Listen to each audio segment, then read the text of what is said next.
Praise the lord. మీ అందరికీ దేవుని నామమున అందరూ బాగున్నారా? ఈరోజు దేవుని యొక్క వాగ్దానం తప్పక మీ చేతులు నెరవేరాలని ప్రభుకి ప్రార్థన చేస్తున్నాను. మీరు ప్రార్థన చేయండి.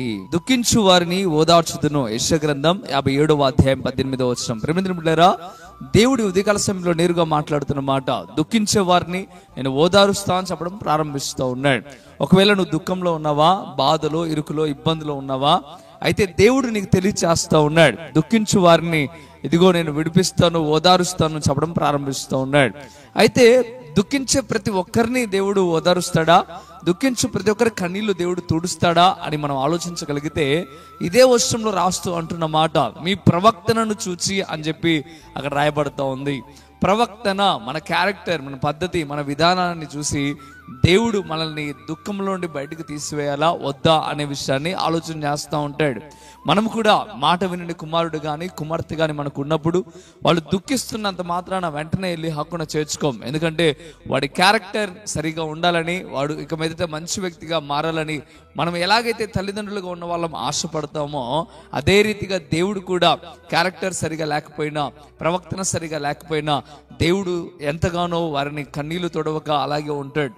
అప్పుడు వారి యొక్క శ్రమల ద్వారానైనా విధేయత నేర్చుకుంటారేమో అని దేవుడు ఎదురు చూస్తూ ఉంటాడు. ప్రేమ దేవుని కుమారుడా, ఒకవేళ నువ్వు దుఃఖంలో ఉన్నావేమో, ఆ దుఃఖానికి గల కారణం ఒకవేళ నీ క్యారెక్టరేనేమో, ఒకవేళ నీ పరిస్థితి నీ ప్రవక్తనేనేమో. ఒకసారి ఆలోచించు. ఇదిగో నీ ప్రవక్తన సరిగా చేసుకోగలిగితే దేవుడు తప్పక నీ కన్నీళ్లు తుడుస్తాడు. తప్పక నీ కన్నీళ్లు తుడవాలనే దేవుడి వాగ్దానం ద్వారా నేరుగా నీతో మాట్లాడటం ప్రారంభిస్తూ ఉన్నాడు. ఒక మారు ఆలోచించు.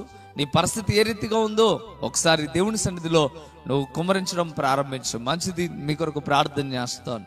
ప్రార్థన. పరిశుద్ధుడా, గొప్ప దేవుడా, మీకు లెక్కలేని స్తోత్రం ప్రభువా. నీ బిడ్డలను దీవించండి, ఆశీర్వదించండి, మేలుతో నింపండి, ఉన్నతమైన స్థితికి మీరు మార్చండి ప్రభువా. మీకు వందనాలు. నిజమేనైనా దుఃఖించు వారి యొక్క కన్నీళ్లు తుడిచే దేవుడవు నీవు, వారిని ఓదార్చే దేవుడవు నీవు. ఎప్పుడైతే వారి క్యారెక్టర్ బాగుంటుందో, ఎప్పుడైతే వారి ప్రవక్తన బాగుంటుందో, అప్పుడు మాత్రమే వారి కన్నీళ్లు తుడుస్తాను అని చెప్పడం ప్రారంభిస్తూ ఉన్నారు ప్రభువా.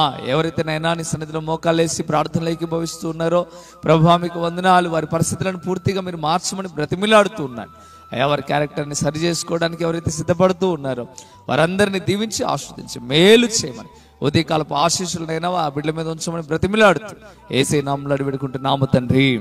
ఆమేన్, ఆమేన్. ప్రేమిలారా, ఈ వాగ్దానం ద్వారా దేవుడు మీతో మాట్లాడినట్లయితే తప్పక Krupa TV India YouTube channel subscribe చేసుకునండి.